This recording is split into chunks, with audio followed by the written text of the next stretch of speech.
देखो सविता, अपनी बहन को समझा दो, अभी भी सही से रहे, वरना अभी तो सिर्फ सिर अलग हुआ है, बाद में सिर के दो टुकड़े भी हो सकते। अरे मम्मी जी, मैं क्या करूं, आप ही बताओ। जब इसने गलत कदम उठा लिया तो मैं क्या कर सकती हूं। प्लीज आप ही समझाओ इसे, मैं क्या करूं, आप ही बताओ। अगर आपके लड़के के साथ मिसबिहेव की है तो दोनों को सजा देनी चाहिए, सिर्फ इसी को क्यों, उसको भी मारना चाहिए था। आपने ये नहीं सोचा कि दोनों को मारना है। हे भगवान, ये लोग लग रहा है दोनों सासू माँ हमारी बातें नहीं समझेंगे, मैं किसको समझाऊं। चलो बहन, तुम चलो यहाँ से। और सबसे बदतमीज तो तुम हो, तुम्हें मेरा देवर ही मिला था डोरे डालने के लिए, और कहीं नहीं जाना था। मिला ना हर्ष, लड़कों की कोई गलती नहीं होती है, सिर्फ लड़कियों की गलती निकलती है। भुगतो अब, साथ में मेरी भी जिंदगी बर्बाद हो जाएगी अब। बड़ी बहू, तुम इन दोनों बहनों पे ध्यान दिया करो। ये आई है, इतनी गंदी गंदी हरकतें कर रही हैं।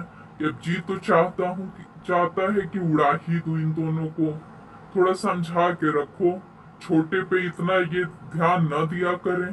जो मन में आया है करती जा रही हैं। इनको लगता है कि मतलब कुछ भी कर लेंगी। माँ जी, मैं क्या करूँ, आप ही बताओ।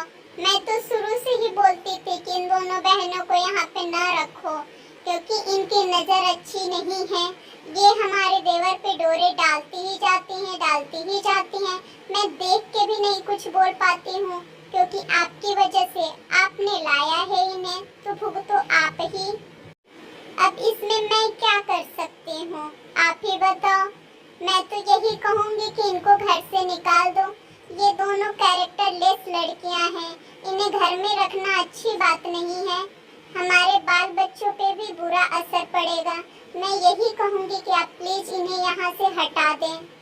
बाकी आपकी मर्जी है, अगर आप चाहें तो ठीक है, न चाहें तो मैं कुछ नहीं कर सकती, क्योंकि मेरी बातों का कोई ध्यान ही नहीं देता, तो मैं क्या बोलूँ अब। हे भगवान, कि कैसे दिन दिखाने को मिल गए मेरे साथ। क्या मुझे बात करना, प्यार से रहना किसी के साथ ये गलत होता है? देवर के साथ क्या प्यार से हम नहीं रह सकते? अगर रहना इतना ही गलत है तो फिर परिवार किस बात की? इतना गंदा इल्ज़ाम लगाना आपको भाभी शोभा नहीं देता। मम्मी जी तक तो ठीक है, उन्होंने बोल दिया, कोई बात नहीं, मैं बर्दाश्त कर लेती, लेकिन आप तो समझो, आप एक अभी औरत हो, नहीं हो, आप तो मेरी फीलिंग्स को समझो। ज़रूरी नहीं कि किसी से प्यार करना ही